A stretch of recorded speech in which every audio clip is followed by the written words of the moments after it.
This is Open Door with Vince Robinson. In-depth conversations with people who are making a difference in the lives of others here and around the world. Culture is at the heart of who you are. Know your culture, find yourself on Open Door with Vince Robinson. Grand Dawn and Great Rising, Cleveland, Ohio, and the rest of planet Earth. Welcome to another edition of Open Door with Vince Robinson. I'm very privileged to have one of Cleveland's superstars on the line with me. She is a member of the Dramatist Guild, and she's a 2022-23 Nord Family Foundation Playwright Fellow at Cleveland Public Theater, which includes a mentorship with prolific playwright Eric Coble. Through Test Flight at CPT, a new play development program, she co-produced her play, Showin Up Black, in a workshop at CPT where it sold out every night. And we're going to talk about that play in depth today, as well as some other things that she's involved in. Other plays have had staged readings at the Ensemble Theater of Cleveland, where she's a member of the Stage Rights Unit.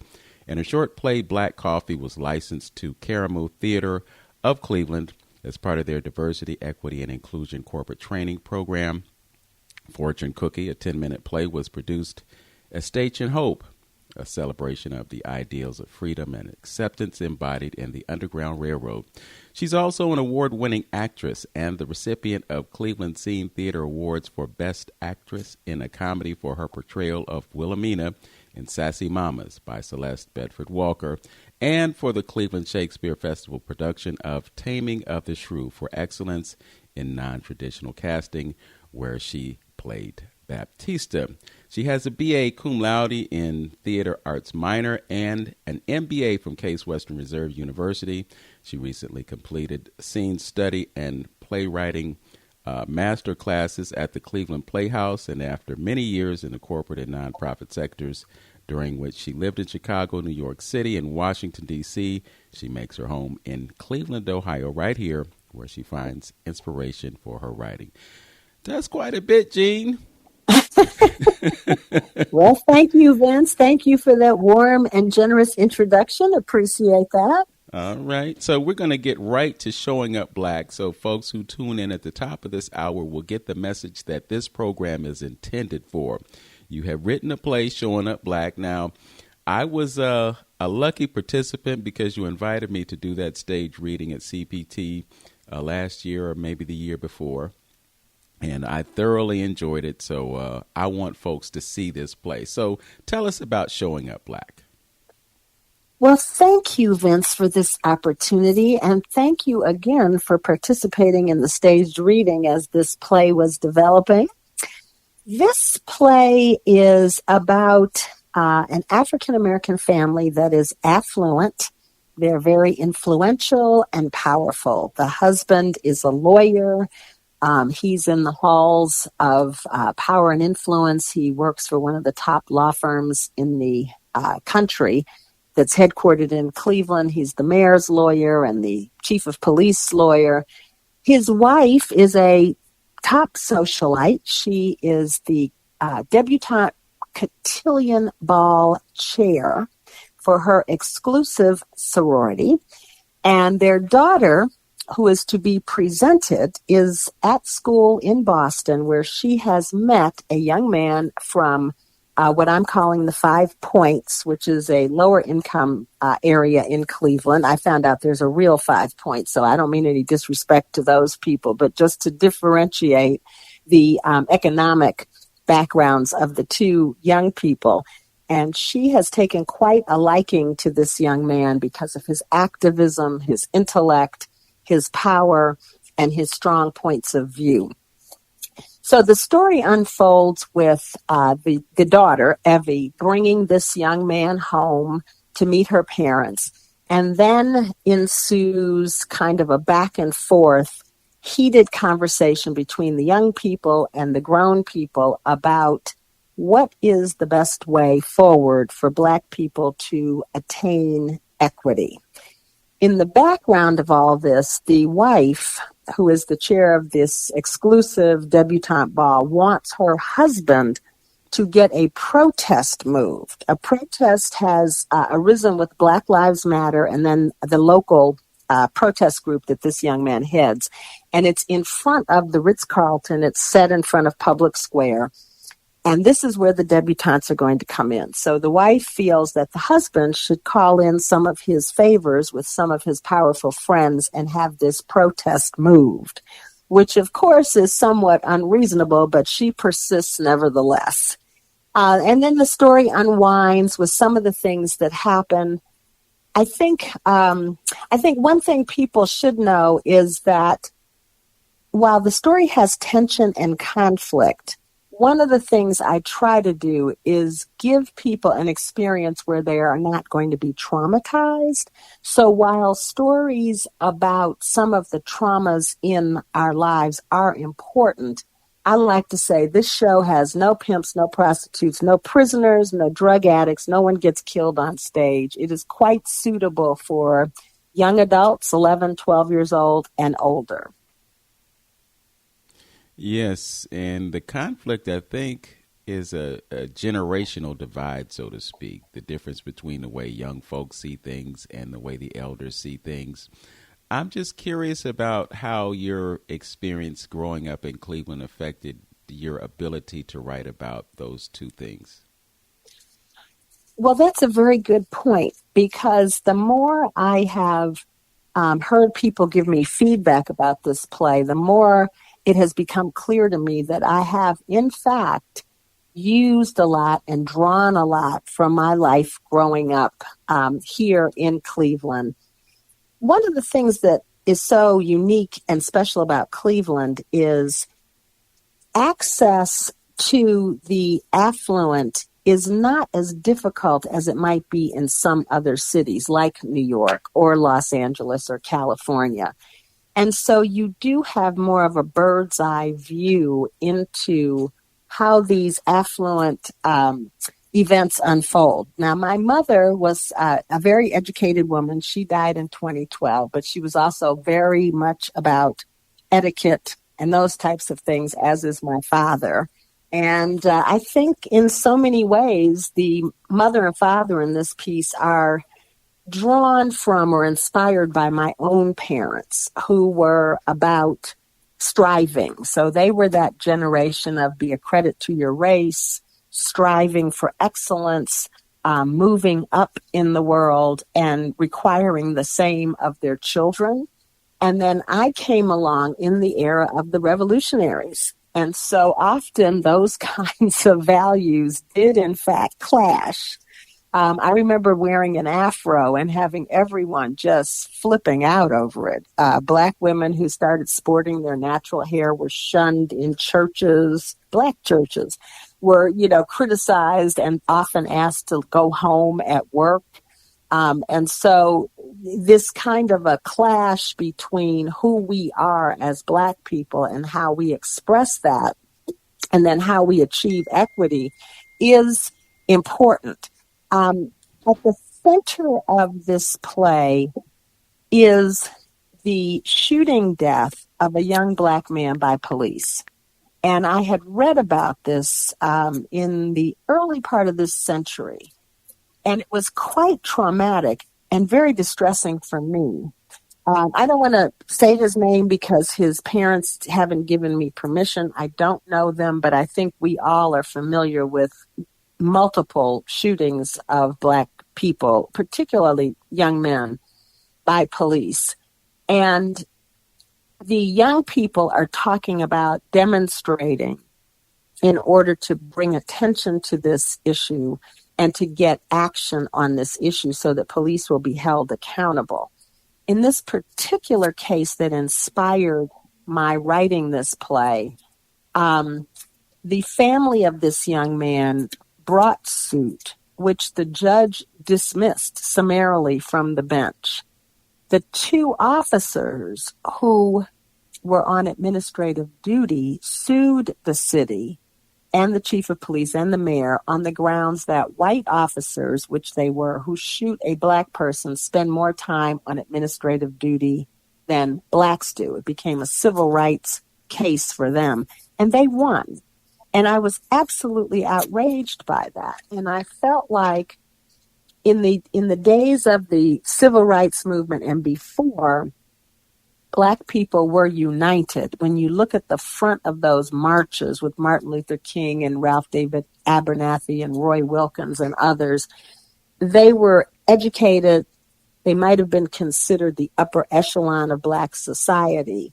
And it just seemed to me that we had gotten away from that as we have been able to move into gated communities and move out of the central core of the city and acquire a sense of security and safety.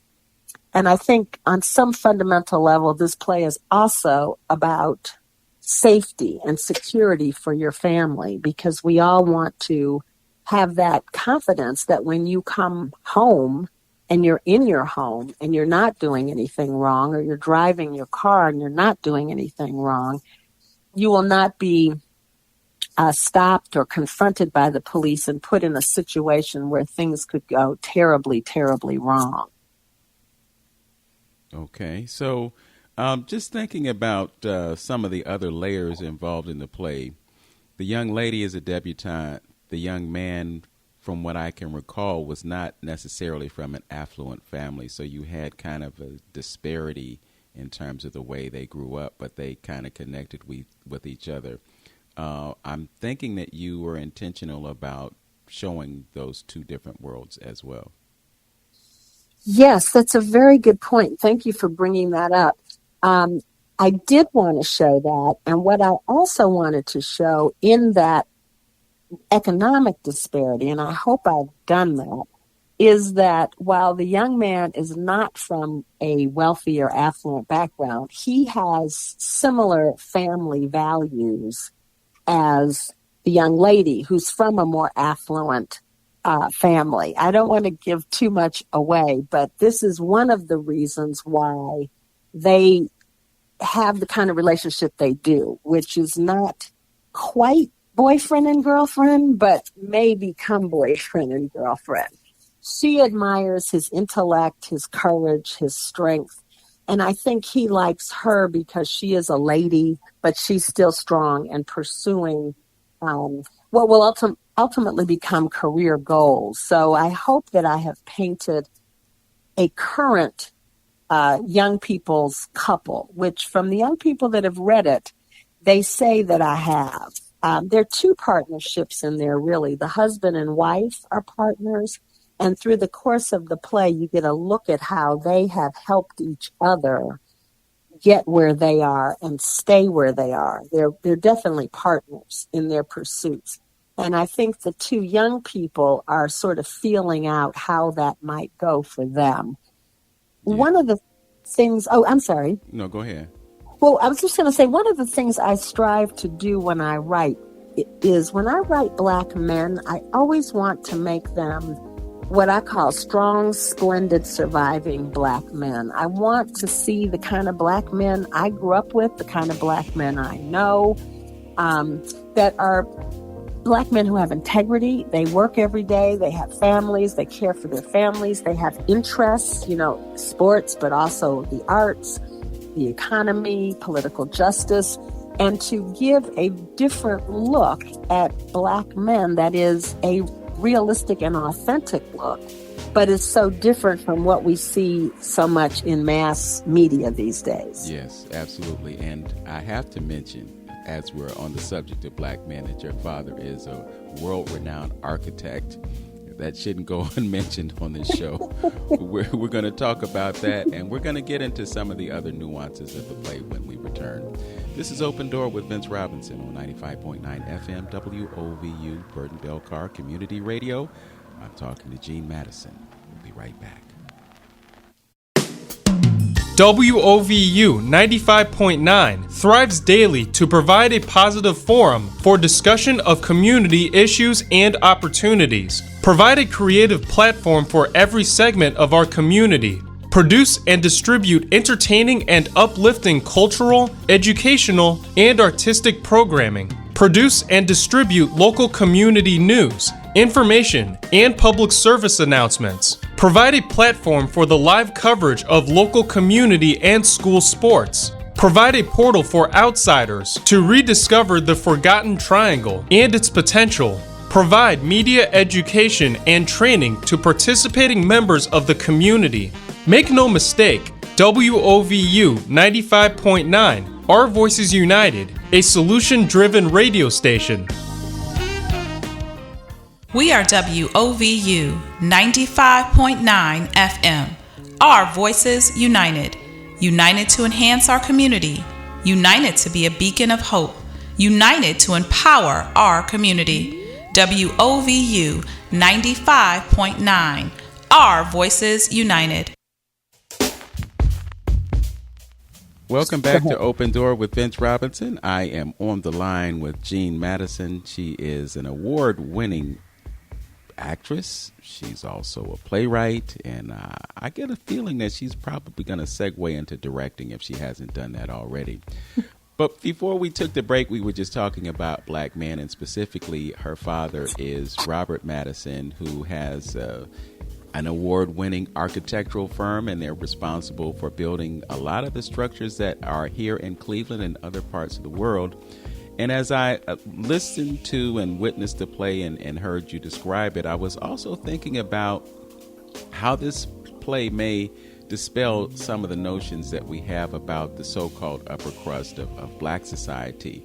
It's set in a place that's kind of like Shaker Heights, although it's not named Shaker Heights. And something tells me that perhaps you grew up near there or in there or had that experience.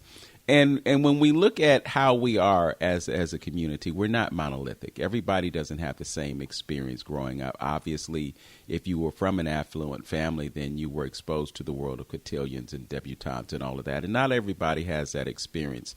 But there's this perception that those who are in the upper crust of our society are kind of disconnected from those who may not be on the same level economically.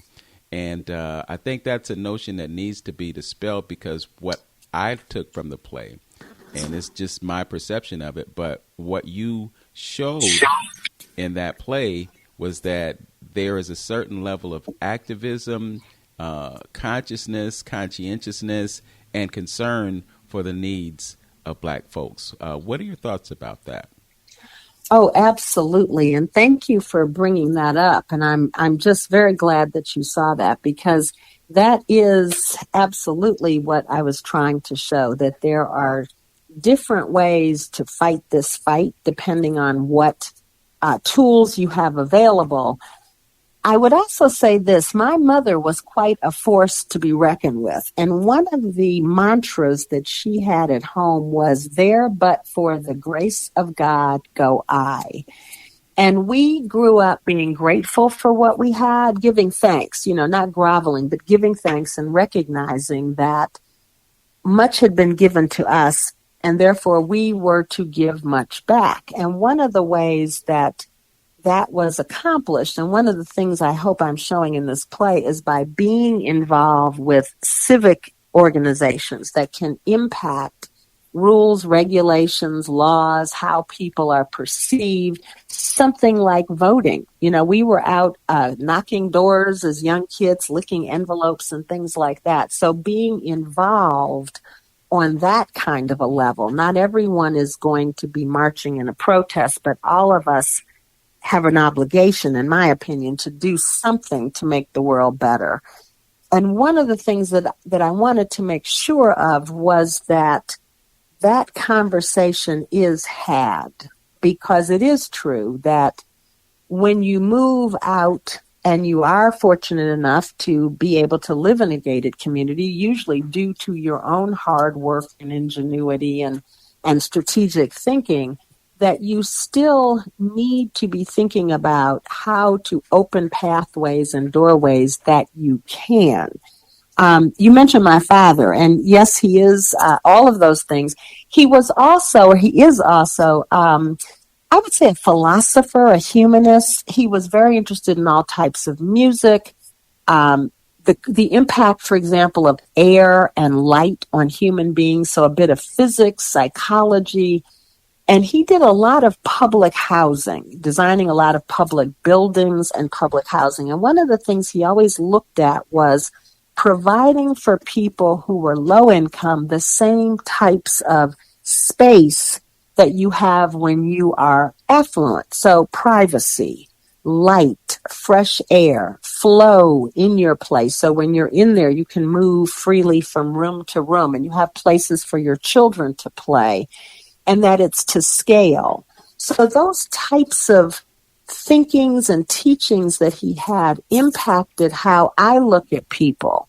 And what I wanted to show was that while the young man in the play is an activist and he's on the ground, he has an opportunity to see how the opportunities that he has can give him more power to move things forward. And he does that through some things that happen to him. And I don't want to give anything away, but he has an opportunity to see that. And that is kind of a message that if you have these opportunities, take them and then look at leveraging them. If you're looking for something, ask everyone you see. If you want something, look at laying down a pathway to get there. You might make mistakes and take wrong turns, but people looking at you will see you working to go forward and to help, in this case, Black people. And a lot of times they'll come alongside you and you may not even know it.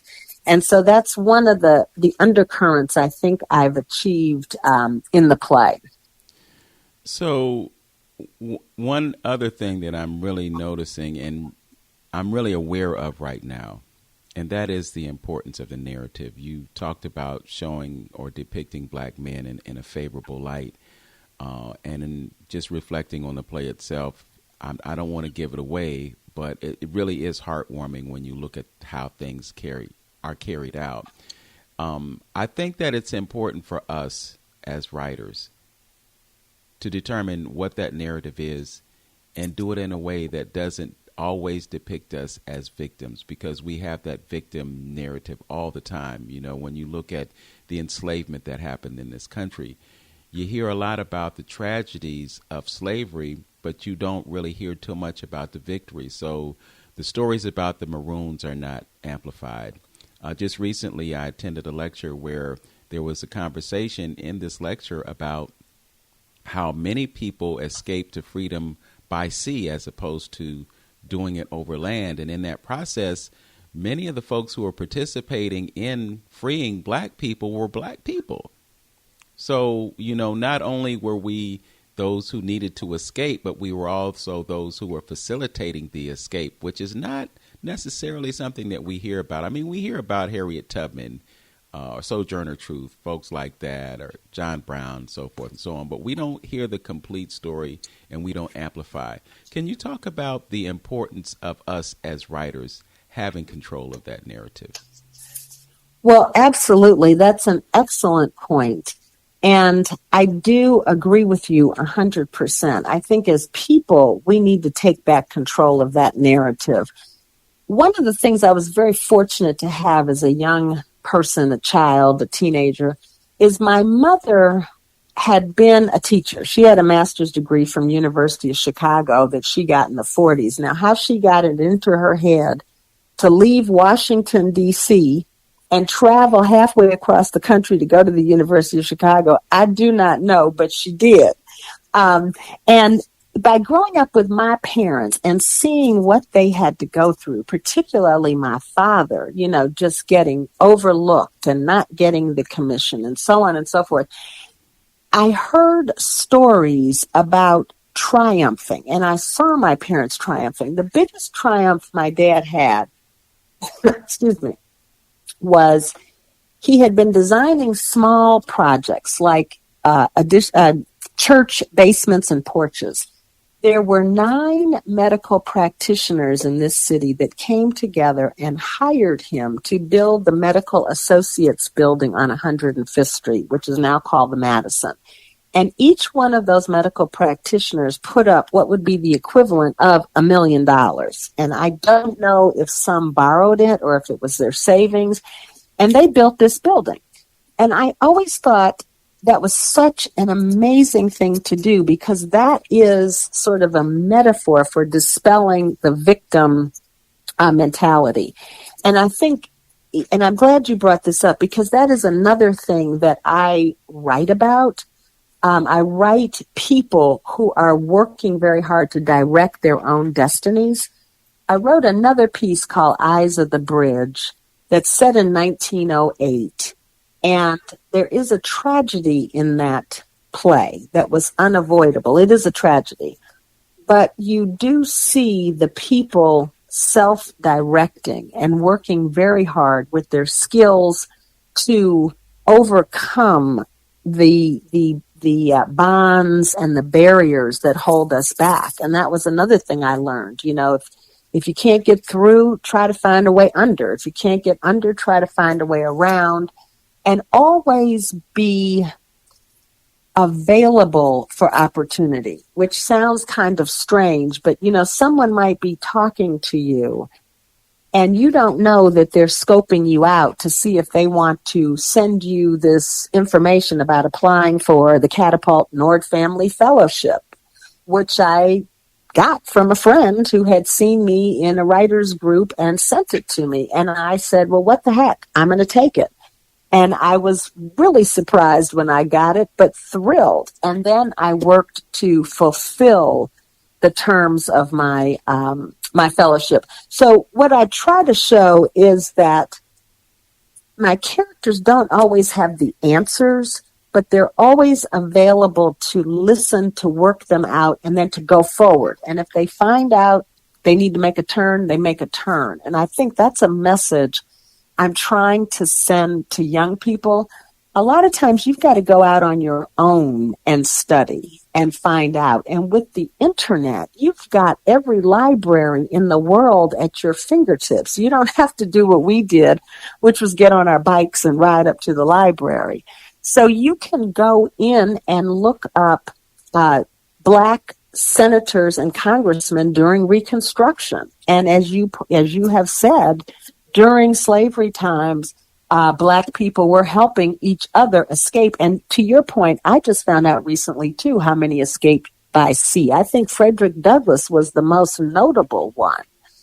And I do believe very strongly that studying your history, and this is why some are so adamant about taking it away, you will find an inner strength. I think there's a saying that says, while we recognize our ancestral trauma, let's not overlook our ancestral strength. Because when you look at what those people went through and still managed to invent things, there was a man who was enslaved in Alabama, and he knew how to design and build bridges.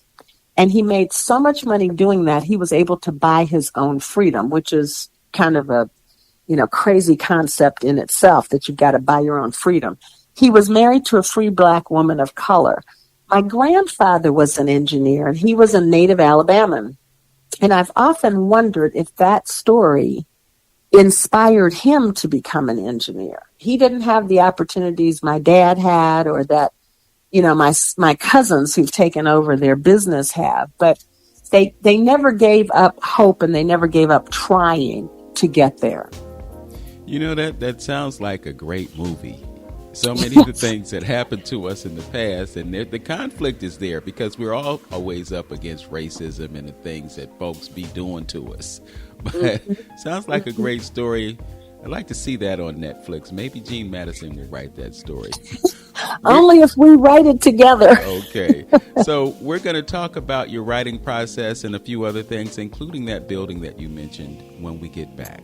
This is Open Door with Vince Robinson on 95.9 FM WOVU, Burton Bell Carr Community Radio. Back in a few. WOVU 95.9 FM. Our voices united. United to enhance our community. United to be a beacon of hope. United to empower our community. WOVU 95.9. Our voices united. Hi, this is Tammy Payton, the CEO and founder of Pillars to Success Incorporated. You are listening to 95.9 FM WOVU, Our Voices United, Burton Bell Carr Community Radio.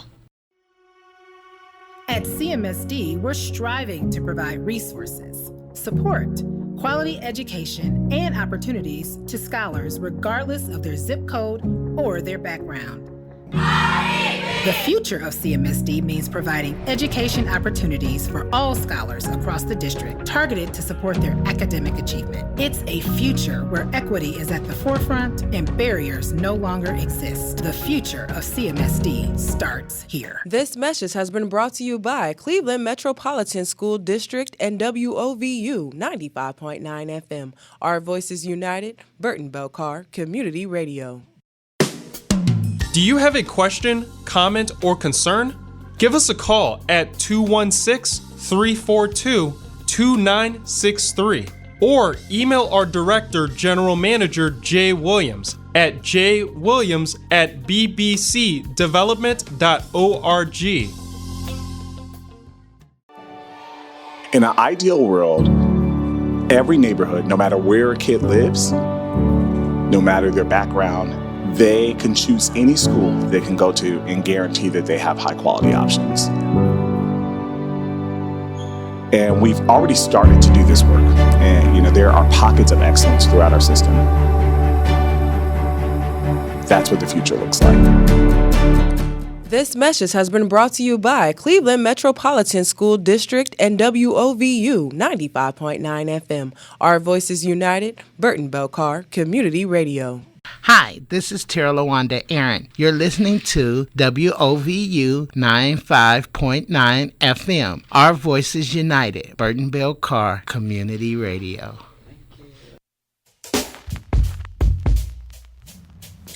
Welcome back to Open Door with Vince Robinson and my conversation with playwright, actress, and who knows, maybe she'll become a novelist someday. She is Jeanne Madison. She is an award-winning actress and playwright, and she has a play called Showin Up Black. It is going to be at Cleveland Public Theater from February 28th through March 8th, 2025. It's a world premiere, and you need to be in the house to witness a great play. I'm speaking from personal experience. You mentioned the Madison, and is that what was the professional building? Is that the one where Third Space Action Lab is located? Exactly right. It was the Medical Associates building. It was actually the first HMO in the country, because in that building there was an internist, I think 2 internists, a surgeon, an OBGYN, a pediatrician. Dr. Burns was in that building, and I took my sons to see Dr. Burns when we got back. Eye doctor, dentist, a radiologist, and a pharmacist. My uncle was a pharmacist at the time. So you could go there and have your in-office medical needs cared for right there in that building. Yes. And did Stanley Tolliver have an office there as well?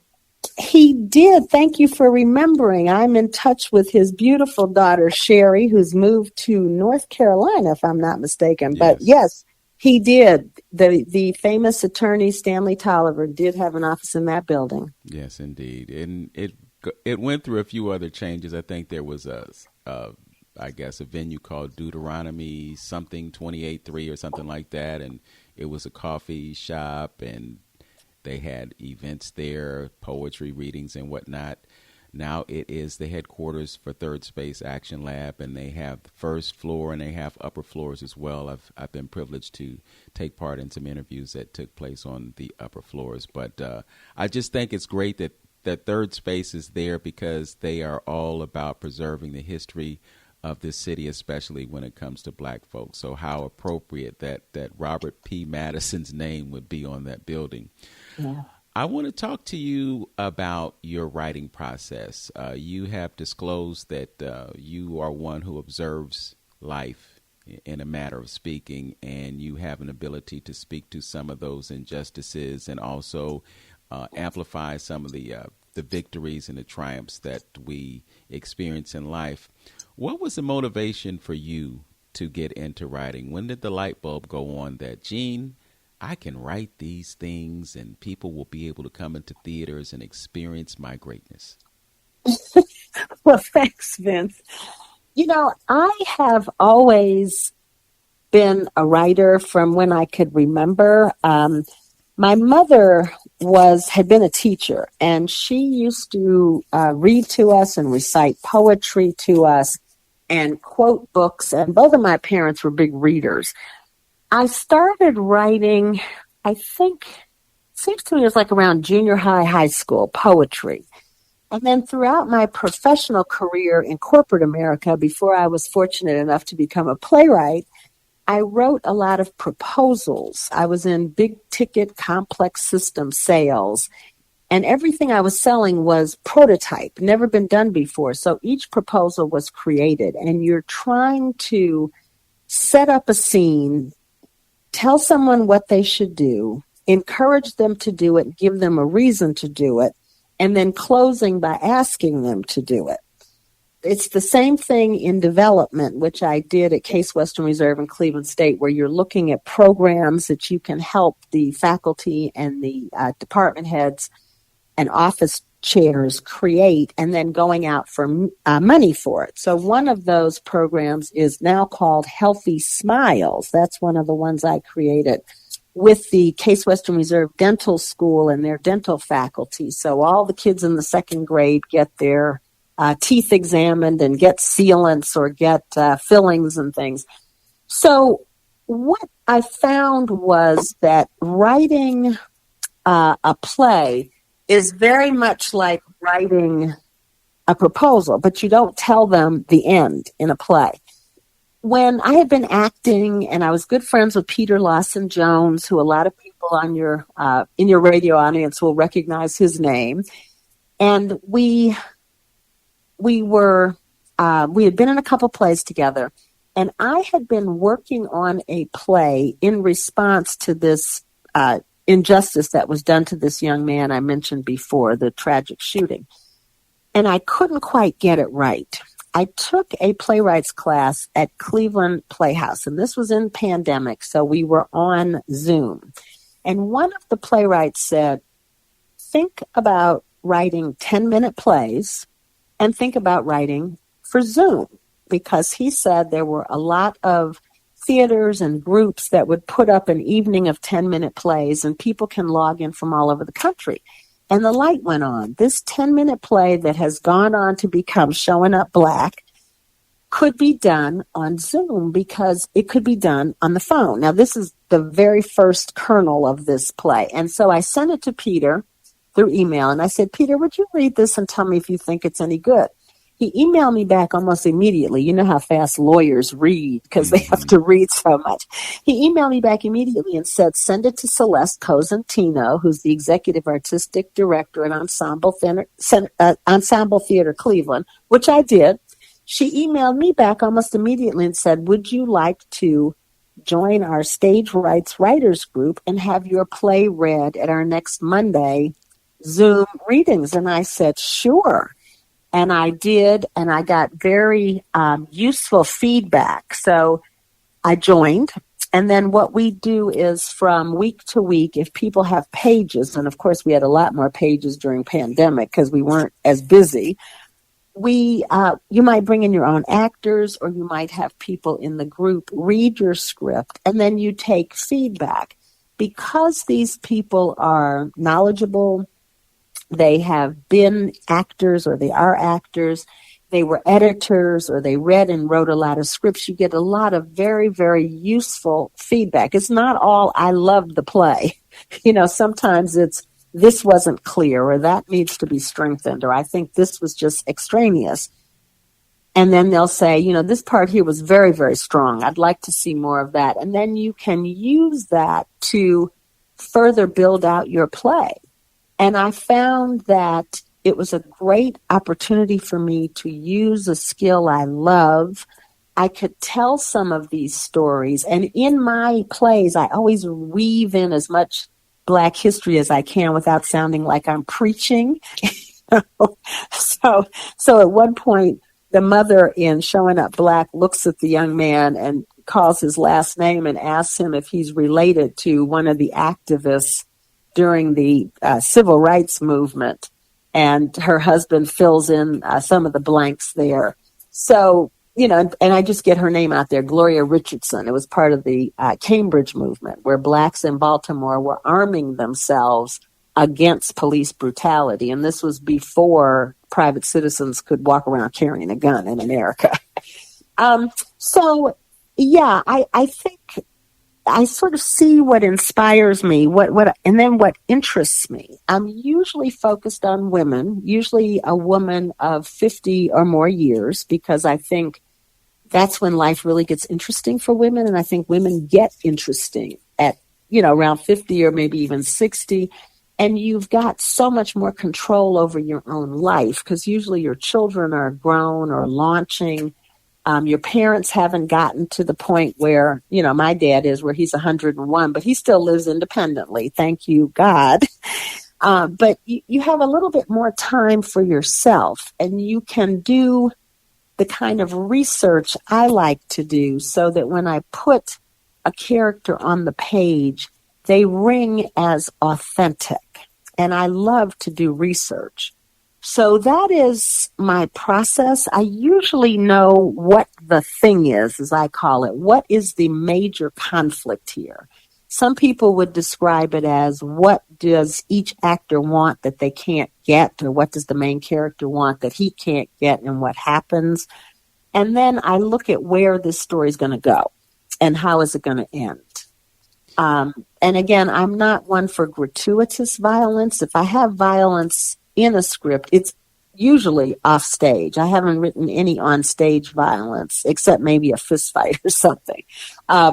But where is it going to go, and why is it going to go there? And I ask myself why a lot. Why does this happen? Why is this character saying that? Does she need to say it? When I write, I put down everything. And I write a lot of stage directions that might be how I would play the character. She raises an eyebrow. She has her hands on her hips. And then I'll go through and take out everything that's not essential to the script, to the story, to the characters, and do what I call leave something for the actors and the director to fill in. And I usually, along the way, ask my writers group, I submit it to be read, and have them give comments and feedback. And that which sticks with me, Peter told me this, he said, that which sticks with you, which you think about for a couple of days, that's where you really need to go to do some editing on your script. And then I start sending it out to see if I can get it picked up someplace. I've been very, very fortunate to be affiliated with Cleveland Public Theater. They really support new works, new writers. They're the only theater that most of us are aware of their size, that exclusively does new works. And they have a lot of programs to help writers develop their pieces, to help new works get wings and grow. And they work with Cleveland school students. They work with kids in CMHA, men in Y Haven. They have a Arabic-speaking theater, Spanish-speaking theater, and then they just do a lot of experimental work. So it's a very stimulating place to be. As you have described being a playwright, I'm just curious as to when that paradigm shift took place, because I could be wrong, but perhaps your involvement in theater was initially as an actress, and then at some point you decided, well, let me write. I know you talked about writing poetry, but at a point you said, well, let me try to do this playwriting thing, and then a 10-minute script turns into, or a 10-minute play turns into a full production. So I want to talk to you about that and a few other things, and we will revisit Showin Up Black before this show ends, but we got to step away for a few minutes, and so we shall. This is Open Door with Vince Robinson on 95.9 FM WOVU, Burton Bell Carr Community Radio. We'll be right back. At CMSD, we believe in creating access to services, programs, and opportunities. Every day, we strive to provide innovative learning experiences where passions lead to career paths. From trade education to early college courses, the possibilities are profound, empowering every scholar to discover their path and achieve their dreams. The future of CMSD starts here. This message has been brought to you by Cleveland Metropolitan School District and WOVU 95.9 FM. Our Voices United, Burton Bell Carr, Community Radio. Do you have a question, comment, or concern?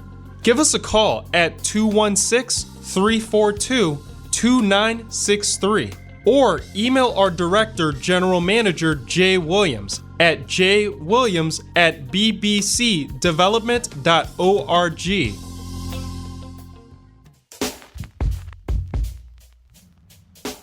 Welcome back to Open Door with Vince Robinson and my conversation with playwright Jeanne Madison.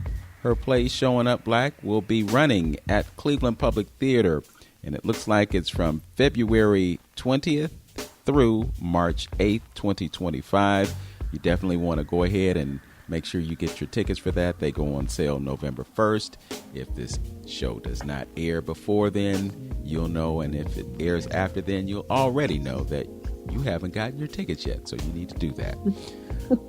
So before we took this break, I was just in my mind wondering when that light bulb went on in your head when you decided, I'm going to, in addition to acting, I'm going to start writing plays.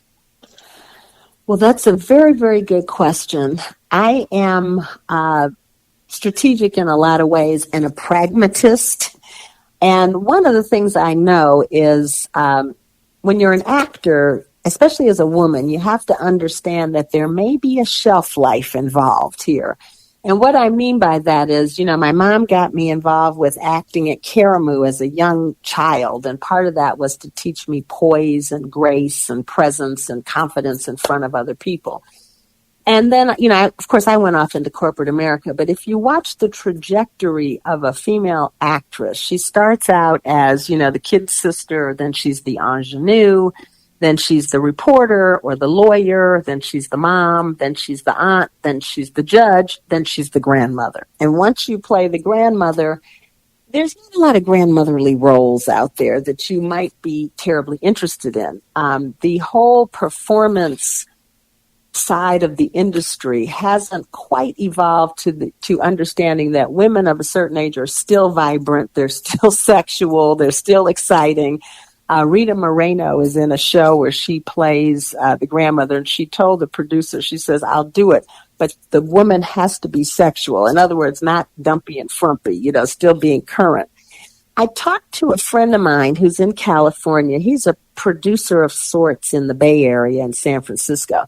And we were looking at trying to create a movie. So I was getting some background from him on what that entails. And again, doing my research. And what he told me, he says, you got to understand there's a hierarchy.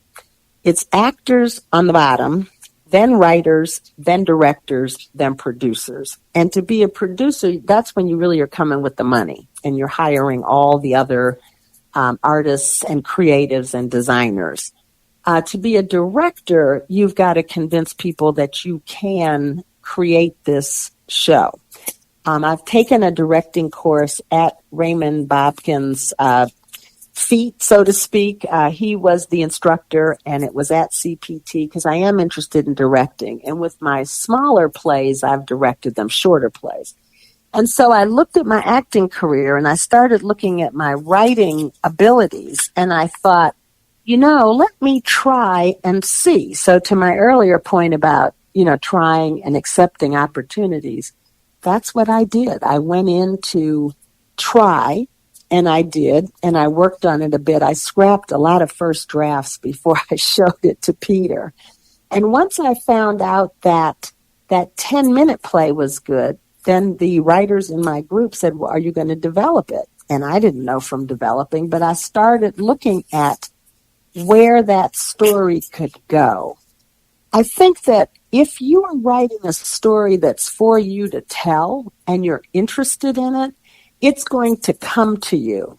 I think if you find that you can't get it on the page, it might be that you either don't know enough about your topic and you need to do some more research or to go out and start observing people or put yourself in situations where you can gather material about your characters, or it may not be a story for you to tell. And that could be for a lot of reasons. Maybe it's just not the story for you to tell, or maybe you don't really want to expose this about these characters, whatever this may be. So I started and I had some success, and success is very motivating and very rewarding. And then I wrote a couple of other smaller scripts and then developed Eyes of the Bridge. That was submitted to and taken up at the National Black Theater Festival as a stage reading on the Garland Thompson Senior Readers Theater. There were 20 plays that they accept into that at the National Black Theater Festival, and mine was one of them, and I was very excited about that. So if you get people who you respect to read your work and think it's good, then you have sort of motivation and impetus to go forward. And if you're a creative, then stories are going to be somewhere in you, and you're really sort of bringing them up and then using knowledge and observation and research and, other kinds of factors to make them interesting and compelling so that people will want to come and see them. Well, again, based on what I've heard and what I've seen, people will want to come see and hear what you're doing as a playwright. You mentioned Eyes of the Bridge, and it examines the story of sexual relationships between white women and black men. And I'm curious about what was involved in that. Oh, thanks. Yeah, well, that came out of a play I did by Celeste Bedford Walker. You mentioned Sassy Mamas, for which I won an award. She also wrote a play called Greenwood, An American Dream Destroyed, which was on PBS Father's Day 2022, I think it was. And I played the grandmother, and I had this monologue about a man getting lynched. And this story is set in Black Wall Street. This is a very wealthy family in Black Wall Street in 1920.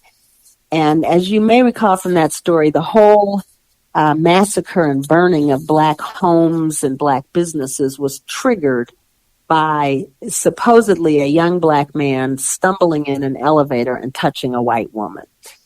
But and I was trying to understand the psychology of lynching, because what I had found out was most of the time these were people that you knew. And my brain was just trying to comprehend how it was that someone who might be your neighbor, who might shoe your horses, or from whom you might buy butter and eggs, could be someone that you could commit this kind of barbarism against.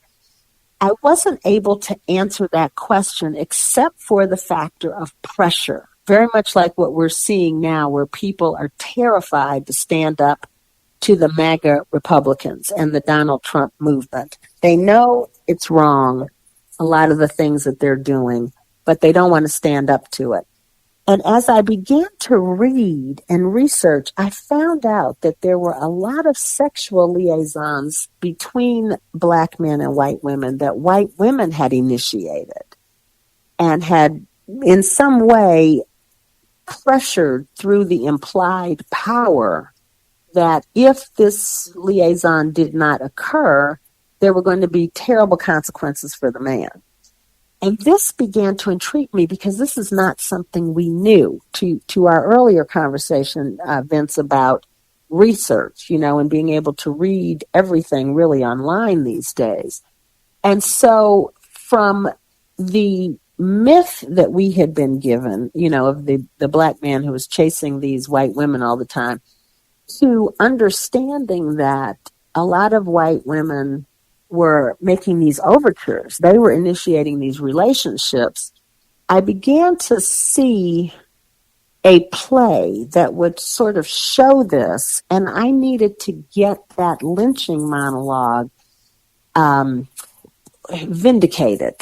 So it was almost like a reckoning for what I had gone through vicariously by playing that character. Thank God I didn't live through that, but I needed to have a way to vindicate the man that I was talking about and so many others of our black men who are wrongly accused, wrongly hurt, and barbarized in this way, if barbarized is a way.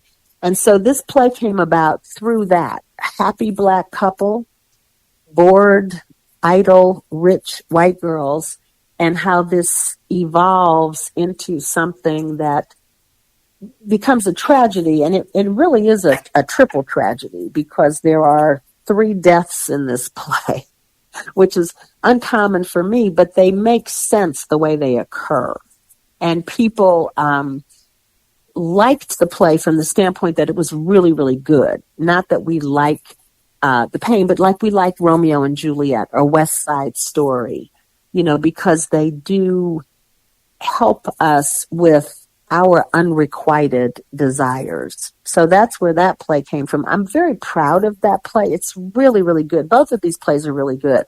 I think it's easier to get Showin Up Black produced because it has a lot of humor in it. It's a happier play, whereas Eyes of the Bridge has a beautiful love story in it that spans the decades, but it is a tragedy.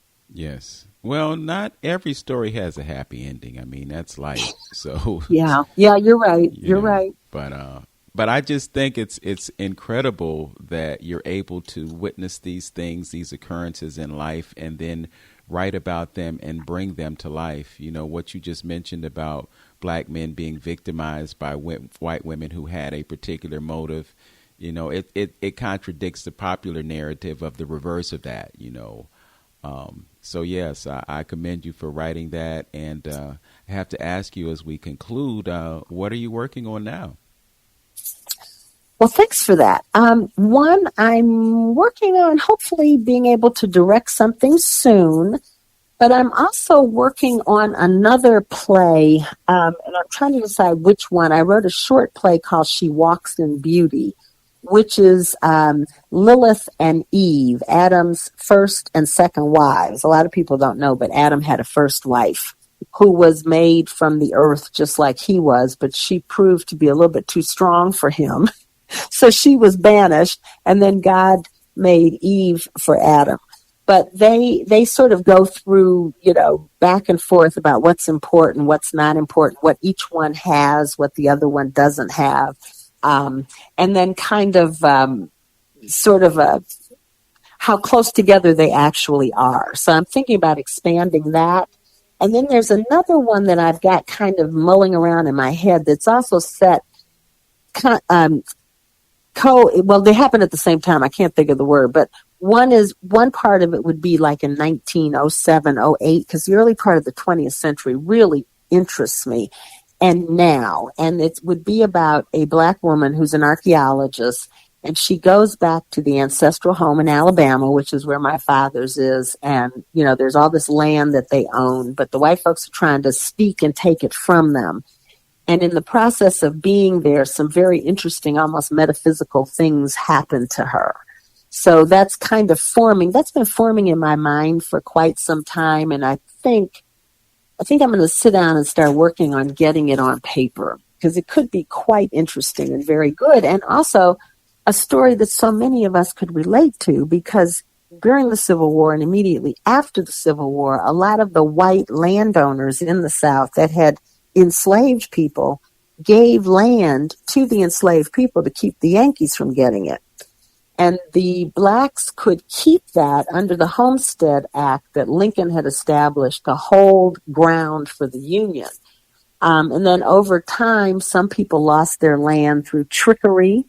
Some people sold their land, and others may not be aware that they have land. So, I had cousins in Alabama that came to me, and I had to go through a whole bunch of stuff looking in books to find the coordinates of this land and the documents. But one of my cousins in Alabama has the homestead deed that was signed by Teddy Roosevelt. So I've kind of felt that would be a good story to tell. So that's what I'm working on. Okay, well, sounds like some great ideas, and I'm really interested in that Lilith versus Eve piece, because, as you said, a lot of folks don't know about it and need to know about it. She's Jeanne Madison. Her play Showin Up Black will be at the Cleveland Public Theater from February 20th through March 8th. You can go to JeanneMadison.com, and it's JeanneMadison. you want to look at that website, I'm sure you can go to CPT as well. Thanks for joining us on Open Door, Jeanne. My pleasure to be here. Thanks, Vince. All right. And as always, know yourself, love yourself, be yourself, and make today your best day. Peace.